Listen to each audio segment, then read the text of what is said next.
Alright, earlier this week we got the report about LeBron likely topped into his player option, aka having the highest salary on their team and not in fact taking a pay cut, which many fans were not happy about and do in fact want him to take a pay cut. But I think May skipped over when Shams talked about the future between LeBron and the Lakers, the future between their partnership, and how that might be different going forward with Luka Doncic, which it very likely will be. He talked about that and talked about how it might be different with them, how they have to have some difficult conversations internally, and how do you do right by both LeBron and Luka Doncic? Is it possible, and what will they, or do they have anything planned differently to accommodate both of them? We'll talk about that and try to break it all down here, but here's exactly what Shams had to say about it.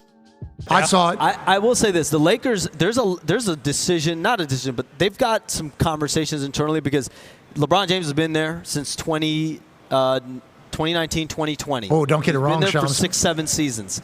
So, and he's won a championship there. He's been to the Western Conference Finals another time there. He's brought you some success there at a point where they were really at their lowest when they got him. They weren't really competing for championships, but you have him.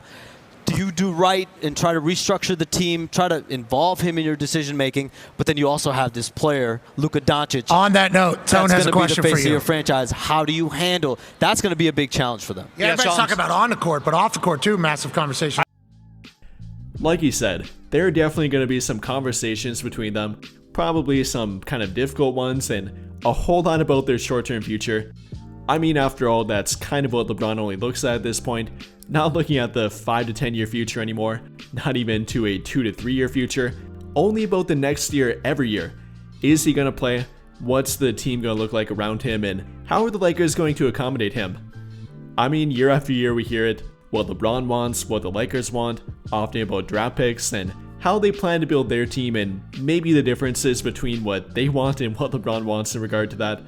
But it all kind of comes down to one thing, that being winning an NBA championship. I think that's a similar goal between them. They've tried to do it, albeit maybe have different thoughts about how to get to that point, and maybe should have taken some different routes to get there, both from what the Lakers have wanted and maybe what LeBron has wanted too. But at the end of the day here, again, it all comes down to winning an NBA championship. And differing opinions aside here, that's where they're similar. Not only the Lakers and LeBron, but also Luka Doncic too. I mean, he obviously wants to win an NBA championship. Yes, he has longer to get to that point and doesn't have only 1 or 2 years left in the NBA, is looking at more of a 5 to 10 year time frame, and obviously more contracts have to come with that, so probably has a slightly bigger priority on money here compared to LeBron, even though yes, LeBron isn't maybe willing to take a pay cut, but more of an issue with Luka compared to LeBron. But it's what it all comes down to, winning an NBA championship, building the right team to get to that point, and trying to make that their ultimate goal. But with that in mind here, is there an actual challenge and difference in getting there between Luka and LeBron? I'm really not sure there is. Yes, again, slight differences, maybe with the player that LeBron wants more compared to the player that Luka might want more, would prioritize heavier through a trade or through free agency. Maybe a slight difference in that regard. LeBron tends to want more ball handlers and 3-and-D wings. Luka prioritizes playing more with a center that's a lob threat and more of a defensive-minded kind of player. But at the end of the day here, they're fairly similar players. I mean, that's reason enough why people have compared them on the court. Maybe not defensively, but definitely offensively. What they need around them, catch and shoot guys, 3-point shooters, 3-and-D wings, and then a good center. Again, more of a priority for Luka, but still LeBron likes to play with that kind of type too. Again, being a rim running, vertical threat that can be a good rim protector. That's what Luka likes around him, and I guess also what LeBron likes around him too. More so Luka, but really both of them in my opinion. So they're really not that different from a team building standpoint, kind of similar with the players you put around them and the team you try to create around them. So I really don't get the challenge there. Yes, I guess in regard to trade assets and what the Lakers are limited with, that's a problem. But in regard to building a team around them that would fit both of them, I think you could kind of go the same way about it. The same kind of team that would fit well around LeBron would also fit pretty well around Luka Doncic. Again, whether it be the ball handling around them, the 3-and-D wings and that kind of type, and then all the way down to the center and the big man that you probably want around them, I think it's fairly similar. So from that standpoint, probably not that difficult in my opinion, not as difficult as Shams is making it out to be. Yes, there might be differences in opinion with the kind of player they want or who specifically that might be, but in regard to fit, it's really not that different in my opinion. What it really comes down to here would probably be the short-term to long-term outlook with kind of how you build your team and specifically your team's payroll. It will cater more to a short-term with LeBron, more of a 1 to 2 year outlook, rather than more of a 3 to 5 year outlook. I wouldn't say anything beyond that, as you don't want to push it too far with a guy like Luka, but something you can keep around him for a fairly long duration, rather than simply a team that you kind of look to rebuild year by year with LeBron. For example, many like to point out the future contract of Austin Reeves is somewhere in the range of $30 million per year probably. He does have a player option for next season and likely will decline that and then ask for around that amount per year, which was never a problem prior to trading for Luka Doncic. Not even from a fit standpoint, I think they're a decent fit and not nearly as bad as many make them out to be, but more from a money standpoint and how they build their team around that kind of payroll. With LeBron, it definitely wasn't a problem. He was simply there year by year and probably would not make it to the end of that Austin Reeves contract, but Luka Doncic definitely will. So the question kind of changed from, will you give Austin Reeves a contract and kind of make him your future ball handler, to now do you want to commit to roughly half your salary cap to Austin Reeves and Luka Doncic? Again, definitely a different question and definitely a different long-term perspective with your payroll compared to LeBron and Austin Reeves to now Luka Doncic and Austin Reeves.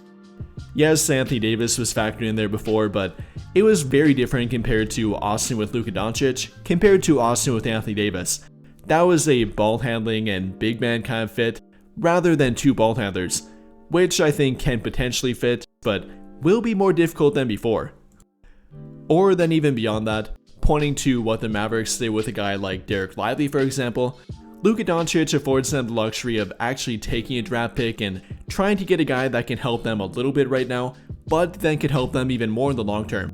LeBron didn't really want that, but Luka Doncic is a bit more willing to kind of take that experiment and play with a younger player that can grow with him, rather than LeBron being a bit more impatient and rightly so, wants a guy that's NBA ready, is more of a veteran player and knows not only the playbook but the ins and outs of the NBA that don't take long for him to learn. Which, in my opinion, really is the main difference between them in regard to a team building standpoint. Luka, I guess, is more willing and a better fit for a young player that might take a few years to reach their max potential or simply be a bit more NBA ready, rather than LeBron wanting that veteran player that is ready to contribute right away. Again, Luka obviously would like that too, but is a much better fit for a guy like Derek Lively. Nobody knew what he might become and ended up being a great fit, but it also could have turned out badly and much more of an experiment that took 3 to 5 years to get to where it is now. LeBron's not really willing to do that or doesn't want that. Luka, I guess, doesn't want it exactly, but is a much better fit for it compared to LeBron James. I mean, even pointing back to the trade deadline when they tried to trade for Mark Williams, that was a trade for Luka Doncic, not for LeBron James. Yes, he might have been a decent fit with LeBron, but what I'm referring to here is more about the long-term standpoint and him developing and growing into his game with Luka Doncic, which would be more from a 3 to 4 year standpoint potentially. Could do the little things like rebounding, being a lob threat, and a decent, albeit not great rim protector. That's more of something he'd have to develop into, which would take time and time that LeBron would not want to take and simply does not really have at this point. He would have asked for a more NBA ready player, I imagine, a guy that could contribute and doesn't really have more room to develop or isn't really looking at it from that standpoint. We know the player that they are, what they contribute on the court, and not about what they might become in more of a long-term perspective again. That's the difference between them. Everything in regard to long-term contracts and how they'd fit around LeBron, which didn't really matter because he wasn't going to be here for much longer, compared to Luka Doncic. And then from a trade standpoint, long-term fits rather than short-term NBA ready fits. And then from a draft standpoint too, even taking your draft picks and taking more project and potentially experimental players rather than guys like more so Dalton Connect that probably could help you immediately. Those are the main differences between it, and likely about the conversations that they will have to have with LeBron, what they're trying to do going forward, how much more they're prioritizing the future, and more so with Luka Doncic and how team building goes within that standpoint, rather than what they have previously been doing with LeBron and building their team more around his focus. So with that in mind here, what do you guys think? How do you feel about the difference, if any, between building a team around LeBron compared to Luka Doncic, and how the Lakers will go about that going forward? Will LeBron like that? Will he not like that? Will there be some kind of controversy between them and a difference in mentality that might lead to an argument or two? Or does it actually not matter that much? Let me know your thoughts in the comments down below. But I think that'll pretty much do it for this one. And if you enjoyed the video, then I would greatly appreciate it if you dropped a like, subscribe to the channel if you have not already, and hit that notification bell to never miss out when I upload a video. But as always, thank you for watching and have a great day or night.